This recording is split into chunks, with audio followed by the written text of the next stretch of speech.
शिंदे यांच्या शिवसेनेचा दसरा मेळावा गोरेगावच्या नेस्कोमध्ये पार पडतो आणि त्यासाठी छत्रपती संभाजीनगरवरून शिवसैनिक सलग 12 दिवस पायी चालत आलेला आहे। या शिवसैनिकाची बातचीत केली आमचे प्रतिनिधी पंकज दळवी यांनी।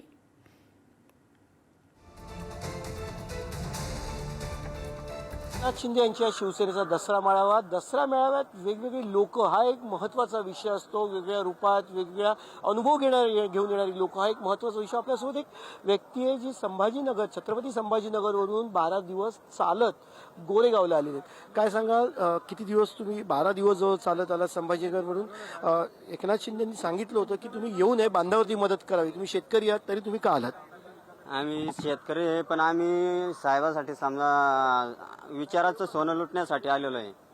आणि साहेबांनी जरी सांगितलं होतं येऊ नका म्हणून, पण मग आम्ही तरी पण विचार ऐकण्यासाठी आलेलो आहे। मी पहिले बाळासाहेब ठाकरे होते तेव्हापासून पायी येतोय, पण मग 2 वर्ष झाले तेव्हापासून शिवसेना फुटली, पण 1 वर्ष तिकडे गेलो, आता 2 वर्षापासून इथं येतोय।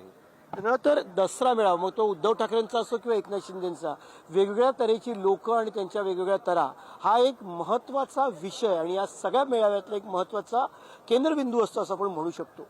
कॅमेराचा स्नेहल सोबत पंकज दळवी, पुढारी न्यूज, मुंबई।